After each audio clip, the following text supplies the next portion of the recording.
Hello and welcome everybody to lesson 4 in this chess beginner to winner series, in which we take you from absolute chess beginner up to a level where you can win tournament games in chess if you decide to enter chess tournaments. All right, so today I'll be covering how to use chess annotation. If you're a beginner and you don't even know what annotation is, I may have briefly mentioned it in the previous lessons when I was talking about how you set up the board. You see when the board is first set up, you have the light square on the bottom right, and on the bottom left, on the white side of the board, you have A1 here. So you see the letters along the bottom. I don't know how difficult it is to see on your phone or the screen that you're watching, but you'll have horizontally along the bottom of the board from white side, you'll have the letters A, B, C, D, E, F, G, and H. And then vertically up the board, you'll have 1, 2, 3, 4, up to 8. So it's just a grid pattern where the bottom left square will be A1, then B1, C1, D1 all the way across, and the same way everywhere on the board. You'll have A2, A3, A4, A5, B1, B2, B3, and so on. So the reason that you may want to learn how to use chess annotation is because you could write your games down and then go back over your games. I know if you're playing on your phone or a computer, it can just keep track of everything for you. But if you play in a tournament where you have to write your moves down, or you're playing at a chess club on an actual board, it can be a good idea to write your moves down, and then later you can go back and analyze your games, feed it into a computer, and really look at what you did right or wrong, and it'll really help you improve your chess. So I'll just give you an example here of playing a game and how you would write the chess annotation down. So let's say your first move is E4. So when you move this pawn and it lands on the E4 square, whenever it's a pawn move, all you have to do is write a lowercase e for the E file here, and it landed on the 4th rank. So E4, and you just write a lowercase e with a 4 beside it. So hopefully you can see that here. And the annotation will populate here on the screen as we make the moves. So if your opponent pushes his pawn here, it lands on E5.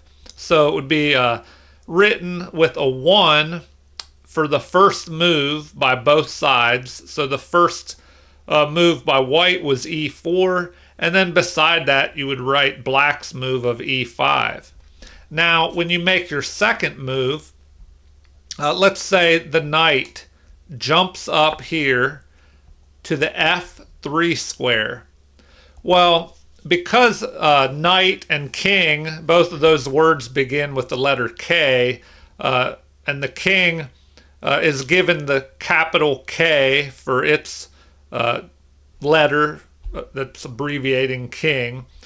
Because of that, because the king uses a capital K, for the knight, you can just use a capital N, or here we see that instead they have just a figurine picture here of the knight instead of the capital N. But if you're writing it out and you don't want to draw pictures, of course, you can just write a capital N with F3 beside it here. So knight to F3. And then if the opponent responds by moving their knight, it would be capital N with a C6, lowercase c, and then 6 beside it. And then I'll play out the moves a little further. So if the opponent moves the bishop, it would be capital B with lowercase c and then the number 4. So bishop to c4.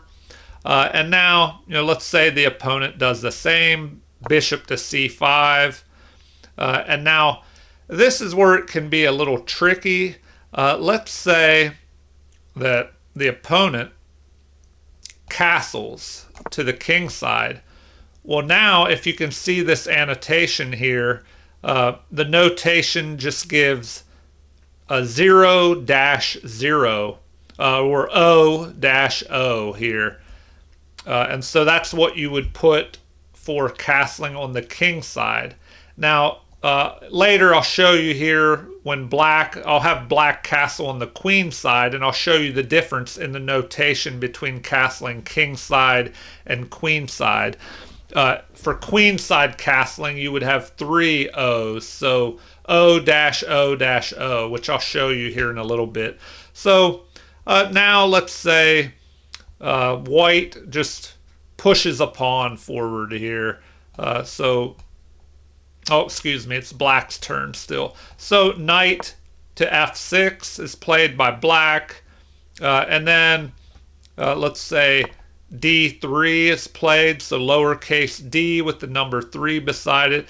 And you just continue making the moves like that and writing them down the same way. There is a difference when we start capturing pieces, and I'll show you that as well.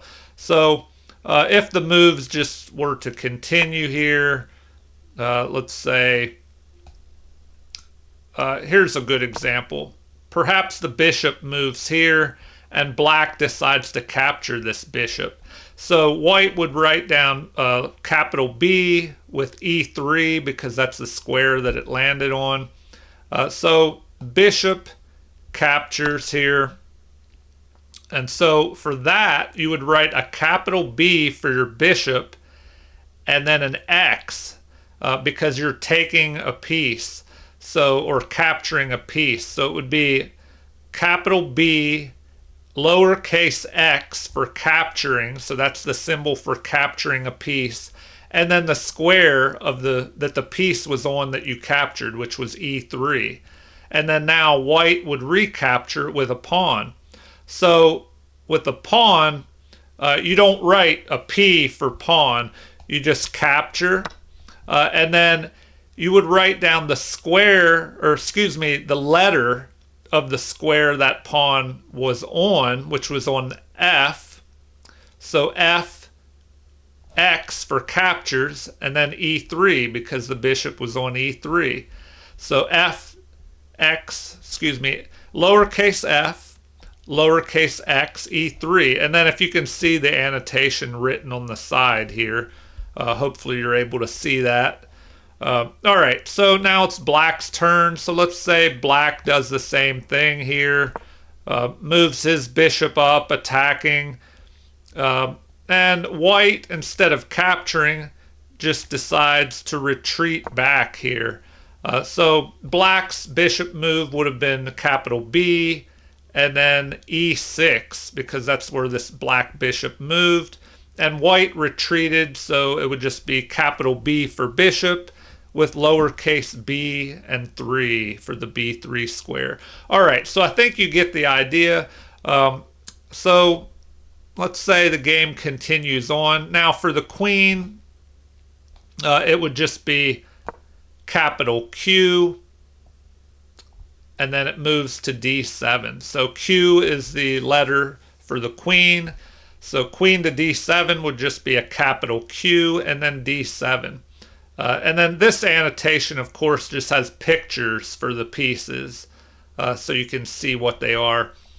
All right, so now white's turn. Let's say he just develops the knight. Now here's another interesting point. If we go back, we see that both knights could have jumped here to this D2 square, but we moved the knight that was on the B square to D2 and not the one that was on the F square. So whenever it's possible for two pieces to have jumped to the same square, you have to make sure you write down where the piece came from. So it would be a capital N for knight, and then a B, because it came from this B square, to D2. And then another thing to watch out for is if both of the knights were on the B file, then you couldn't write knight at B to D2. You would have to put a number instead if they're on the same lettered file. So if they were both on B, instead of knight at B to D2, you would write knight on the first rank or second rank or third rank, wherever the knights, wherever that knight came from. All right, so now black's turn to move here. Now we can show you how to write down the annotation when you castle queenside. So the king would move over 2, and the rook jumps to the other side. And so castling queenside is a little bit longer of a distance for that rook to move. So basically it moved 1, 2, 3 squares. So that could be a way to remember it. If you castle kingside, the rook will move 2 squares over. If you castle queenside, the rook moves 3 squares over on the other side of the king. And so you would write down O-O-O with 3 O's or zeros for queenside castling, as opposed to only 2 O's, so O-O for kingside castling, which white did here. All right, so that is pretty much the gist of it. We can go a little bit further. So let's say the queen moves up here, and then now the rooks can move, and we see that both rooks are on the same rank here. So if we move, I don't know, this rook here, well then that would be the rook that was on the H file moves to E8. So capital R for rook, and then H, lowercase h, because that rook came from the H file, lowercase e, and then the number 8, because E8 is the square that the rook moved to. And then the same for white. So let's say, I don't know, this rook could move maybe to here. So that would be capital R, lowercase a, because it came from the A file, and then D1 is where that rook moved. So the only other thing that might throw you off when you're writing down annotation is the en passant move. So I'll go ahead and just play some crazy moves here. So if it's black's turn, let's say he does this, and usually you want to capture with your pawns toward the center instead of capturing away from the center. That's a piece of strategy that I'll go over later. But say that happens, and then let's see, say, I don't know, this piece moves forward, and normally you wouldn't want to open the position around your king. Let's say maybe white just plays something random, and then this pawn moves forward here. Well, now, if it's white's turn and he jumps out 2 squares and lands beside the opponent's pawn, the opponent has the option to immediately do the en passant move, which would be this pawn capturing by moving here. Now, I did have a lesson on that move earlier, and so you can check that out if you're unfamiliar with the en passant move, but hopefully you know how to do that. Sometimes it's confusing, but whenever a pawn jumps out and lands beside an opponent's pawn on his first move, when he has the option of jumping 1 or 2, he has to jump out 2 and land beside the opponent for en passant to be available by the opponent. So they land beside the opponent's pawn, and the opponent just captures by going here, the same as if this pawn would have just moved one.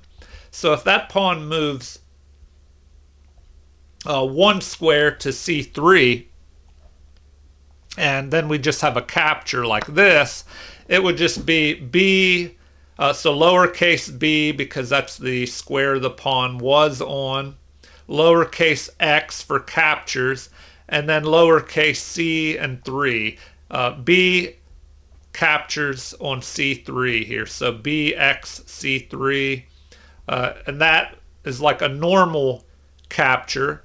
But now if we go back and look at the en passant move, when the pawn moves once again 2 on his first move, lands beside the pawn, and if you do en passant, you must capture immediately, or you give up your right to capture en passant. So the en passant move is performed like this, and it would just be the same. B captures c3. Even though that pawn was on c4, you put where the pawn moved to. So b, lowercase b, x, c3. And you can even write an annotation like EP beside it, just to highlight that it was en passant move, lowercase e and a lowercase p, but that's not required. That's just something you could do if you wanted to make a note that it was an en passant move. All right. So the only other thing would be if a pawn makes it to the other side of the board. So let's say this capture would probably happen, and let's see what could be possible. Let's say black starts pushing forward, and then white decides to push forward. Now these are crazy moves that wouldn't necessarily happen in a normal game. Let's say he goes there, and I don't know, maybe he does this. He captures. Now the queen could capture, and they just trade off material like this. Let's say he goes there and he captures. And so you can see how all the moves are being written down by the computer here. Okay, so now it's black's turn. Maybe they do this. He moves. Black might want to, I don't know, start pushing forward here, or protect this pawn, which was unprotected. So maybe that would happen. Then something like this. If he captures. But let's say, I don't know, this happens, then this. And if the king and the knight ignore this pawn, and we just have, I don't know, the king marching down, and he goes here.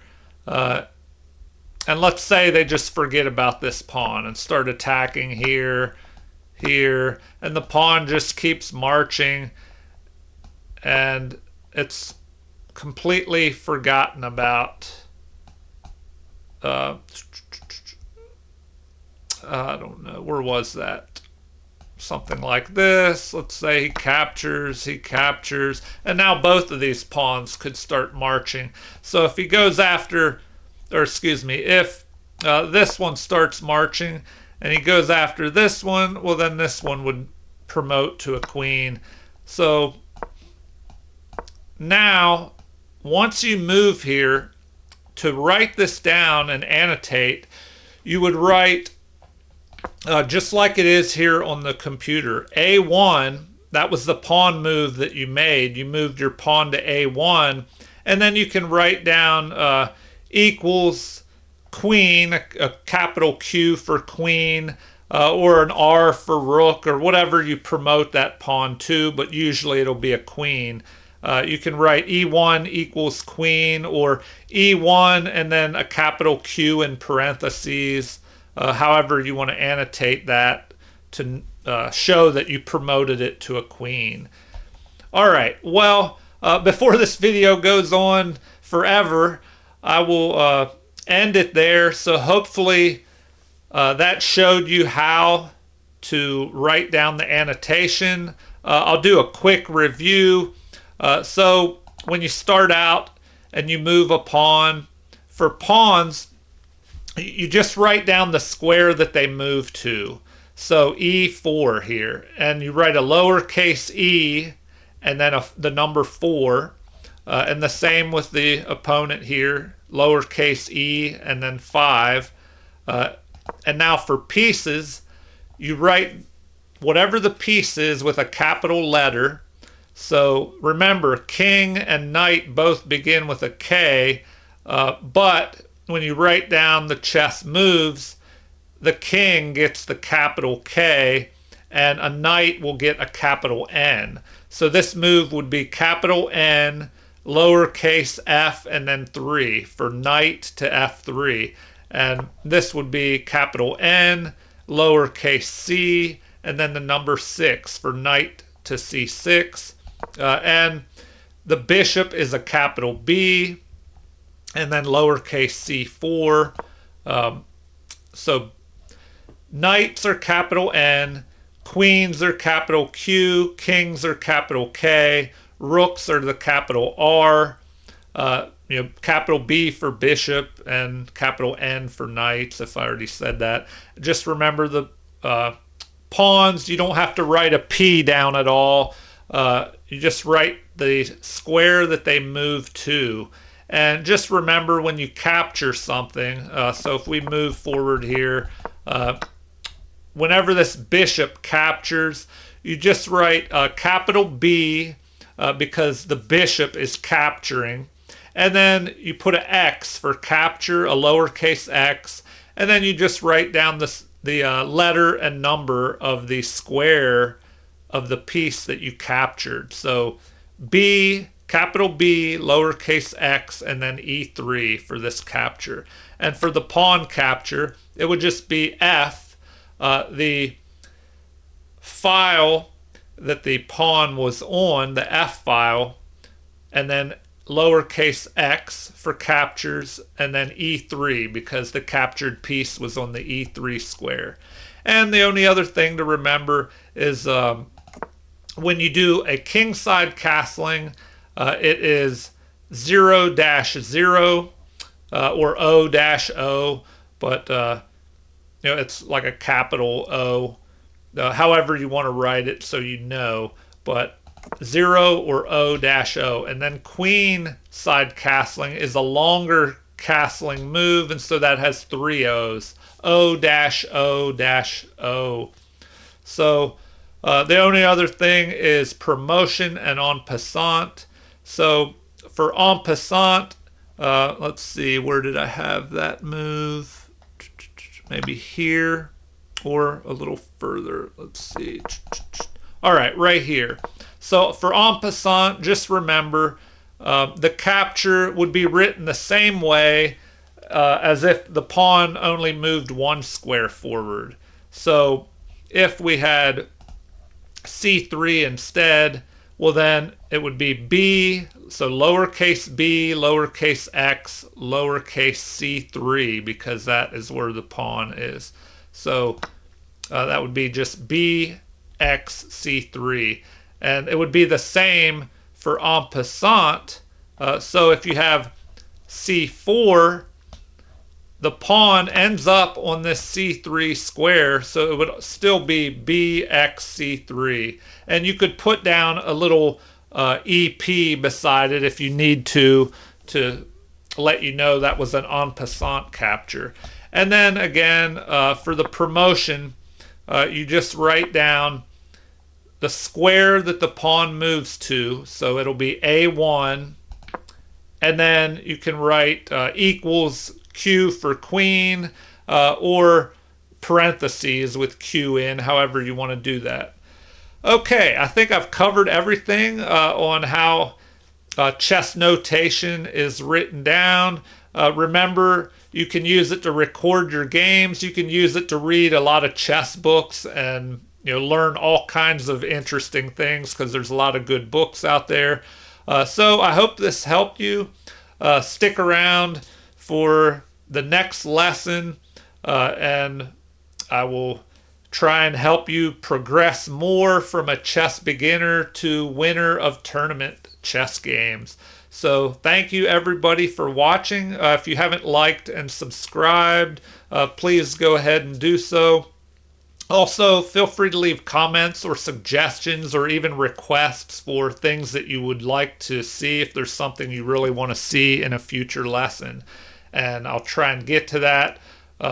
If you leave a comment and I don't immediately make a video, send another comment with a reminder, and hopefully I'll get to work on that video for you. All right, thank you everybody, and have a super chess day.